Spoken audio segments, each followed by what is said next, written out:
Hello everyone. आज की video में हम बात करेंगे ऐसी कुछ कॉमन दवाइयों के बारे में जो कि बच्चों में ज़्यादातर यूज की जाती हैं। तो चलिए वीडियो को स्टार्ट करते हैं और देख लेते हैं ऐसी कुछ दवाइयों के बारे में।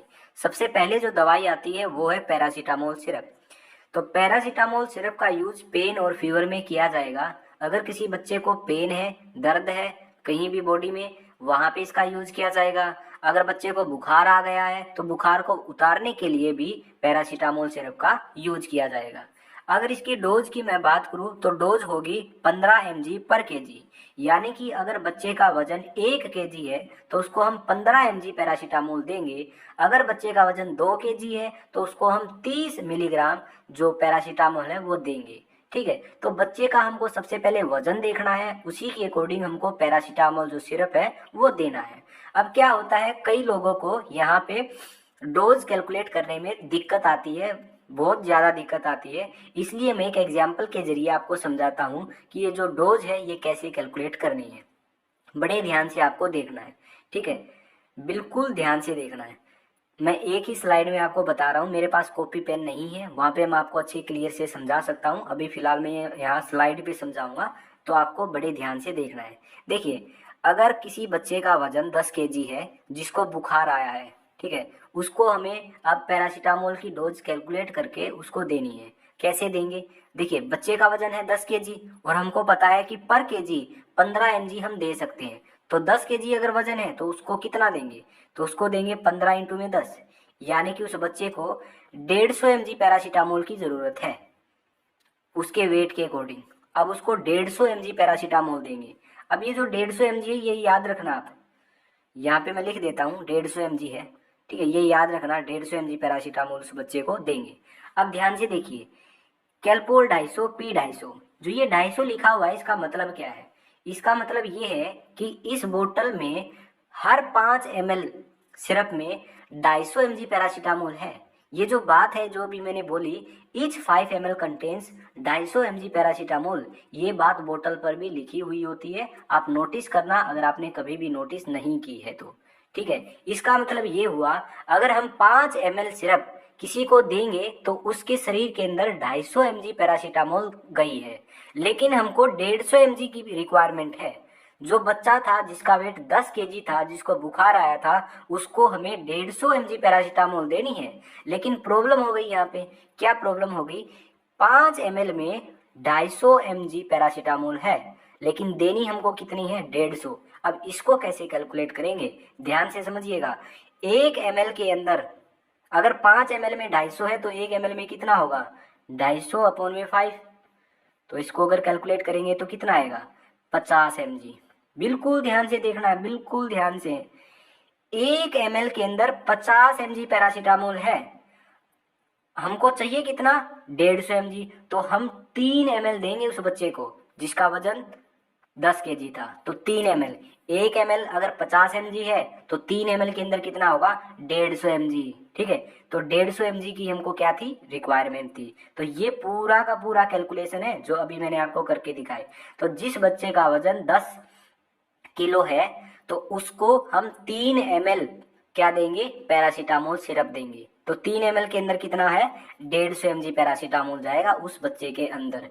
उसका जो बुखार है वो उतर जाएगा, क्योंकि हमने जो डोज है वो प्रॉपर दे दी है। अगर ज़्यादा डोज अगर आप दोगे तो वहाँ पे आपको साइड इफेक्ट देखने को मिलेंगे।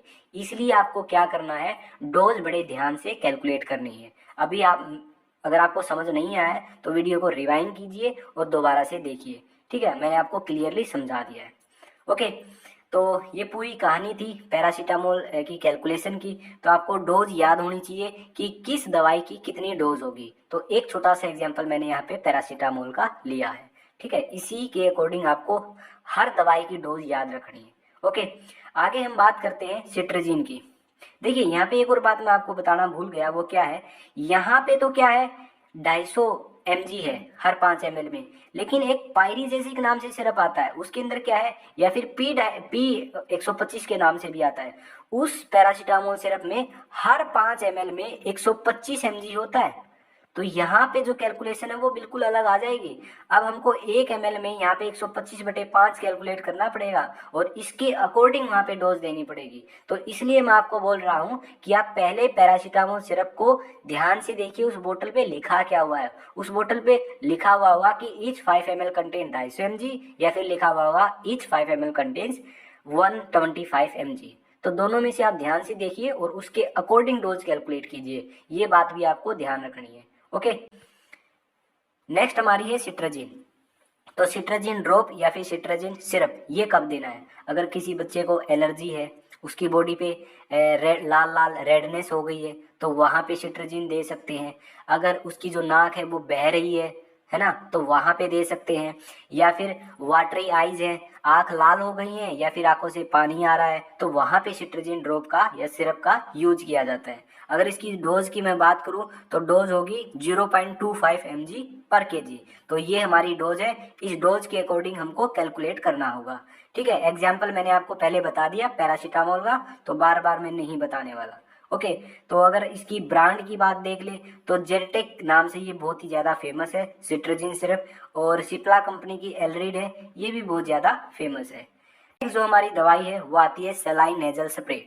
तो सेलाइन नेजल स्प्रे का यूज किया जाता है नेजल कंजेशन में। अगर किसी बच्चे का नाक बंद है जुकाम के कारण, तो वहाँ पे नाक को खोलने के लिए इस सेलाइन नेजल स्प्रे का यूज किया जाता है। ठीक है, जैसे 2 ड्रॉप दिन में 2 बार नाक में डालनी होगी। ठीक है, जिससे कि बच्चे का नाक जो है वो खुल जाएगा। ठीक है, वो सांस अच्छे तरीके से फिर ले सकेगा।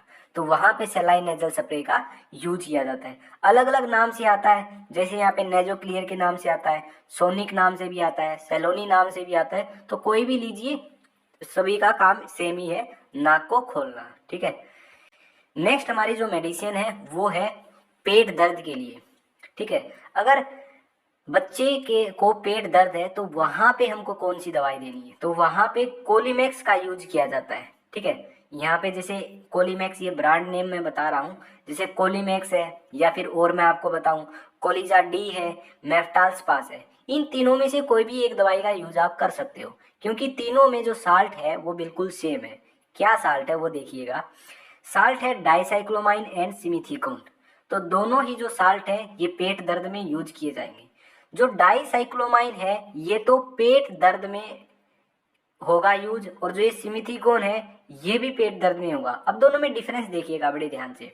जो ये डाइसाइक्लोमाइन है ये एंटी स्पाज्मोडिक ड्रग है, यानी कि अगर बच्चे के पेट में ऐठन की वजह से पेट दर्द है तो डाइसाइक्लोमाइन ठीक कर देगा। अगर बच्चे के पेट में गैस की वजह से दर्द है तो सिमिथीकोन ठीक कर देगा। तो डाइसाइक्लोमाइन एक एंटी स्पाज्मोडिक ड्रग है, और जो सिमिथीकोन है ये गैस फॉर्मेशन को ठीक करती है, होने नहीं देती है। तो गैस की वजह से पेट में दर्द होगा तो सिमिथीकोन ठीक कर देगा, अगर ऐठन की वजह से पेट में दर्द है तो डाइसाइक्लोमाइन ठीक कर देगा। इसलिए दोनों का कॉम्बिनेशन दिया जाता है कोलीमैक्स। ठीक है, अगर इसकी डोज की मैं बात करूं तो इसकी जो डोज होगी वो होगी, पहले तो जो 6 महीने से अगर कम का बच्चा है ना, जिसकी एज 6 महीने से कम है, तो उसको तो जो ये कोलीमैक्स है या फिर मेफ्टाल स्पास है या कोलिजाडी है ये बिल्कुल भी नहीं देनी है। ठीक है, आप डॉक्टर से मिलिए और वहाँ पे आप कंसल्ट कीजिए। तो 6 महीने से बच्चे में 6 महीने से कम अगर कोई बच्चा है तो उसको ये दवाई बिल्कुल भी नहीं देनी है। अगर 6 महीने से 2 साल तक के बीच का बच्चा है तो उसको 2.5 ml दे सकते हैं। ठीक है, अगर 2 साल से 12 साल तक के बीच का बच्चा है तो उसको 5 ml ये दिया जा सकता है। ठीक है, तो ये हमारी बात हो गई डोज की। अब देखिए, जो ये साल्ट होता है ना डाइसाइक्लोमाइन और सिमिथीकोन, इन दोनों साल्ट में से जो ये डाइसाइक्लोमाइन है इसकी वजह से कुछ साइड इफेक्ट होने लगते हैं, जैसे कि ड्राउजीनेस होने लगती है, ड्राई माउथ होने लगता है, नर्वसनेस होने लगती है, ब्रेथलेसनेस होने लगती है। तो डाइसाइक्लोमाइन की वजह से बच्चे में क्या देखे गए हैं, बहुत ज़्यादा साइड इफेक्ट देखे गए हैं। मोस्टली जो साइड इफेक्ट है ना, जो 6 महीने से कम का बच्चा है ना उसमें देखे गए हैं। ठीक है, 6 महीने से ऊपर का जो बच्चा है उसमें तो कम साइड इफेक्ट देखे गए हैं, लेकिन जो 6 महीने से कम का है उसके अंदर बहुत ज़्यादा ही साइड इफेक्ट देखने को मिले हैं डाइसाइक्लोमाइन की वजह से। इसलिए कोलीमैक्स या फिर मियमेफ्टाल्स कोलिजाडी, इन तीनों में से कोई भी जो दवाई है वो 6 महीने से कम के बच्चे में नहीं दी जाएगी। तो वहाँ पे हमको कोलिजा ड्रॉप का यूज करना पड़ेगा, जहाँ पे केवल सिमिथिकोन है, जहाँ पे डाइसाइक्लोमाइन नहीं है, क्योंकि डाइसाइक्लोमाइन का जो साइड इफेक्ट है वो बहुत ही ज़्यादा होता है। इसीलिए 6 महीने से कम के बच्चे में जो ये ड्रॉप्स हैं कोलिजाडी, मेफ्टाल्सपास, कोलीमैक्स, ये अवॉइड की जाती है। यानी कि अगर कहने का मतलब ये है डाइसाइक्लोमाइन जो साल्ट जिसमें होगा वो अवॉइड की जाएगी। तो यहाँ पे केवल जो सिमिथिकोन ओनली यही साल्ट है, वहाँ पे पेट दर्द में कोलिजा ड्रॉप है वो यूज की जाती है। ठीक है, नेक्स्ट जो हमारी दवाई है वो है स्पोरलैक पाउडर। अगर किसी बच्चे में दस्त लग गए हैं, दूध नहीं पच रहा है, उसकी वजह से दस्त लग गए हैं, तो वहाँ पे स्पोरलैक पाउडर का यूज किया जाता है। इसकी कंपोजिशन है लैक्टिक एसिड बेसिलस। अगर इसकी डोज की बात करूँ तो अगर 0 से 6 महीने तक का बच्चा है तो वहाँ पे इसको आधा पैकेट देना है, पानी में मिलाकर दे सकते हो। ठीक है, 6 महीने से 1 साल का बच्चा है तो 1 पैकेट यहाँ पे पानी में मिलाकर उसको देना है। तो ये इसका स्पोरलैक पाउडर के डोज की बात हो गई। आगे बात करते हैं रेसिकाड्रोटिल भी। ये दवाई भी क्या है, ये भी अगर किसी बच्चे को दस्त है तो वहाँ पे ये यूज की जाती है। सबसे जो बेस्ट दवाई होती है दस्त में बच्चों में वो होती है रेसिकाड्रोटिल। तो सबसे बेस्ट दवाई रेसिकाड्रोटिल होती है बच्चों के अंदर। अगर इसकी डोज की मैं बात करूँ तो 3 महीने से ऊपर के बच्चे को किसी को भी ये दे सकते हो। तो डोज इसकी रहेगी पर केजी के अकॉर्डिंग 1.5 mg, तो 1.5 mg पर केजी देनी है। दिन में 3 बार इसको दे सकते हैं। ठीक है, तो ये हमारी दवाई थी रेसिकाड्रोटिल। अब एक दवाई आती है दस्त की, लोप्रेमाइड। वो कभी भी 6 साल से कम के बच्चे को नहीं देनी है, वो टोटली कॉन्ट्राइंडिकेटेड है। ठीक है, इसलिए ध्यान रखना अगर घर में लोप्रेमाइड है, अगर मान लिया आपका बच्चा 5 या 6 साल का ही है और कहीं आप उसको दस्त लगे और वो लोप्रेमाइड देने लगे हो तो वहाँ बिल्कुल भी मत देना। ठीक है, तो रेसिकाड्रोटिल आप दे सकते हो, बहुत ही बेस्ट है। ओके, नेक्स्ट जो हमारी दवाई है वो है उल्टी के लिए डोमपेरिडोन ड्रॉप या फिर सिरप। अगर बच्चे को उल्टी आ रही है, ठीक है, अगर जो खाना है वो नहीं पच पा रहा है या फिर दूध नहीं पच पा रहा है, उस वजह से बच्चा वोमिटिंग कर रहा है, तो वहाँ पे डोमपेरिडोन ड्रॉप या सिरप का यूज किया जाता है। ये जो ड्रॉप या सिरप है ये भी टोटली 6 महीने से कम के बच्चे में अवॉइड किया जाता है, ये नहीं दिया जाता है। ठीक है, अगर बच्चा 6 महीने से 4 साल तक के बीच का है तो वहाँ पे इसको दे सकते हैं 0.5 mg पर केजी के अकॉर्डिंग। ठीक है, अगर 4 साल से 11 साल तक के बीच का बच्चा है तो उसको 4 mg दे सकते हैं, दिन में मैक्सिमम 3 बार दे सकते हैं। तो इसकी डोमपेरिडोन की डोज है। डोमसेटल बेबी के नाम से बहुत ही ज़्यादा ये फेमस है। ओके, तो ये डोमेंडम है, इसके नाम से भी ये बहुत ज़्यादा फेमस है, डोमपेरिडोन सस्पेंशन। तो ये थी हमारी कुछ दवाइयाँ जो कि बच्चों में ज़्यादातर यूज होती हैं। आई होप आपको इनके बारे में कुछ इन्फॉर्मेशन मिल गई होगी, आपको कुछ समझ आया होगा और डोज कैलकुलेशन भी आपको समझ आई होगी। ठीक है, मैंने एक छोटा सा एग्जांपल लिया था पैरासीटामोल का, तो आपको पता होना चाहिए कि सिट्रजिन की कितनी डोज है पर केजी, डोमपेरिडोन की पर केजी कितनी डोज है, या फिर पैरासीटामोल की पर केजी कितनी डोज है, तभी आप डोज कैलकुलेट कर सकते हो। तो ये आपको याद रखनी है। ओके, और जो जो चीज़ें मैंने आपको बताई है कि रेसिकाड्रोटिल सबसे बेस्ट है, वो आप 3 महीने से ऊपर के बच्चे को दे सकते हो, और जो लोपेरामाइड है वो 6 साल से कम के बच्चे में टोटली कॉन्ट्राइंडिकेटेड है। ठीक है, ये छोटी छोटी बातें आपको ध्यान रखनी है। आई होप आपको ये बिल्कुल सारा का सारा क्लियर हो गया होगा। तो कमेंट में आप ज़रूर बताइए कि वीडियो आपको कैसी लगी। तो आज की वीडियो में बस इतना ही, तो मिलते हैं नेक्स्ट वीडियो के अंदर।